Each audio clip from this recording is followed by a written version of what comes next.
Men don't fall from power, they fall into it. They fall into the hole that was already inside of him. Power just gave him the shovel. Now, I want to be very clear.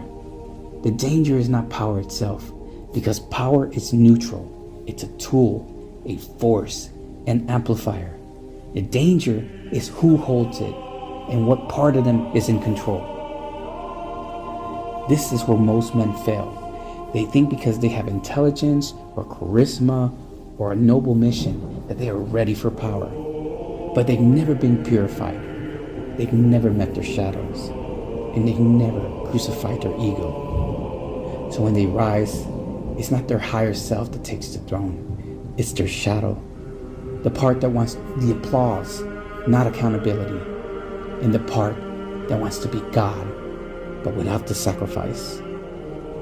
And that's what I mean when I say power without purification becomes possession. The throne gets filled, but not by the man, but by his own unhealed wounds, by the ghosts of his insecurities, and by the demons of his ego.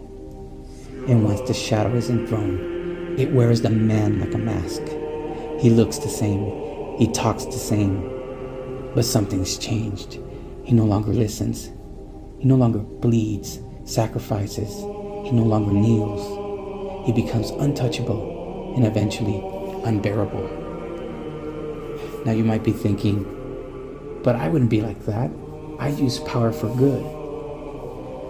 And that's what every tyrant says at the beginning. And that's exactly what makes this so dangerous. Because the most seductive form of evil is the kind that thinks it's doing good. And that's why this matters. That's why I'm telling you this. Not to scare you, but I want to prepare you. Because if you're watching, reading, or listening to this, you feel what I'm saying deep in your gut. And you're probably one of the few men being called to power. Not the fake power of popularity or followers, but the real kind, the divine kind, the kind that reshapes history. And I need you to understand, if you want to rise, you must descend first. If you want the throne, you must face the pit. And if you want to lead others, you must conquer yourself first. This is the law, and no one can escape it. You can either confront your dark shadows now, or let it devour you later. Because at the end of the day, power doesn't corrupt. It just reveals.